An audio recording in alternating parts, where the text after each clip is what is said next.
No início da década de 50, o vírus que causa a doença chamada de mixomatose foi introduzido na Austrália para controlar a população de coelhos, que se tornaram uma praga. Poucos anos depois da introdução do vírus, a população de coelhos reduziu-se drasticamente. Após 1955, a doença passou a se manifestar de forma mais branda nos animais infectados e a mortalidade diminuiu. Considere as explicações para este fato descritas nos itens de 1 a 4. Na 1, o vírus promoveu a seleção de coelhos mais resistentes à infecção, os quais deixaram maior número de descendentes. 2. Linhagens virais que determinavam a morte muito rápida dos coelhos tenderam a se extinguir. 3. A necessidade de adaptação dos coelhos à presença do vírus provocou mutações que lhe conferiram resistência. 4. O vírus induziu a produção de anticorpos que foram transmitidos pelos coelhos à prole, conferindo-lhe maior resistência com o passar das gerações. Estão de acordo com a teoria da evolução por seleção natural apenas as explicações. Primeiro, precisamos entender o que são os vírus.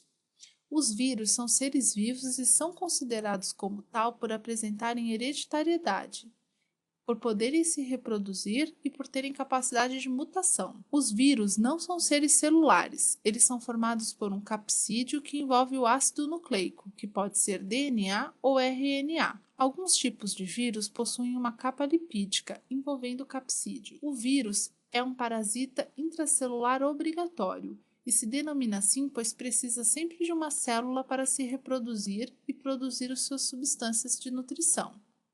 Quando o material virótico invade uma célula hospedeira, este assume o comando das atividades da célula, que se voltará quase que exclusivamente para a produção de novos vírus.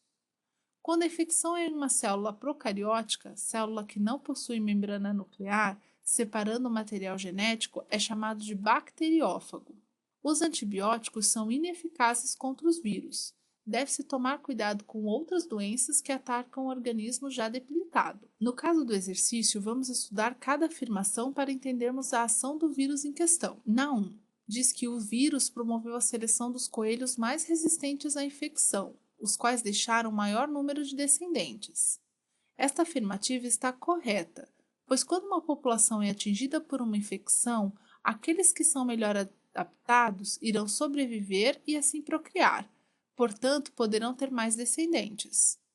Vamos lembrar que a teoria da seleção natural das espécies, proposta por Darwin e que ficou conhecida como darwinismo, entende que dentro das espécies já existem alguns indivíduos que possuem características que propiciam melhores condições de sobrevivência. Para o exemplo acima, a questão da resistência contra o vírus. 2. Linhagens virais que determinam a morte muito rápida dos coelhos tenderão a se extinguir. Quando um vírus de maior letalidade afeta um organismo e o leva à morte muito rápida, diminui o tempo de transmissão para outros indivíduos, por isso se extinguem. Portanto, esta alternativa está correta. 3. A necessidade de adaptação dos coelhos à presença do vírus provocou mutações que lhe conferiram resistência. Conforme mencionado anteriormente pela teoria da seleção natural das espécies proposta por Darwin, foram preservados, portanto, os coelhos mais resistentes ao vírus, e estes coelhos já existiam. Mutações não acontecem em um curto espaço de tempo, como apresentado na questão. Esta alternativa, portanto, está incorreta. E por último, a 4. O vírus induziu a produção de anticorpos que foram transmitidos pelos coelhos à prole, conferindo-lhe maior resistência com o passar das gerações. Esta alternativa também está incorreta, pois os anticorpos produzidos para combater doenças ficam no indivíduo que as produziu. Esse tipo de anticorpo não é transmitido aos descendentes. Portanto, esta alternativa está incorreta. Se apenas as afirmações 1 e 2 estão corretas, a alternativa que acerta e encerra a questão é a alternativa A.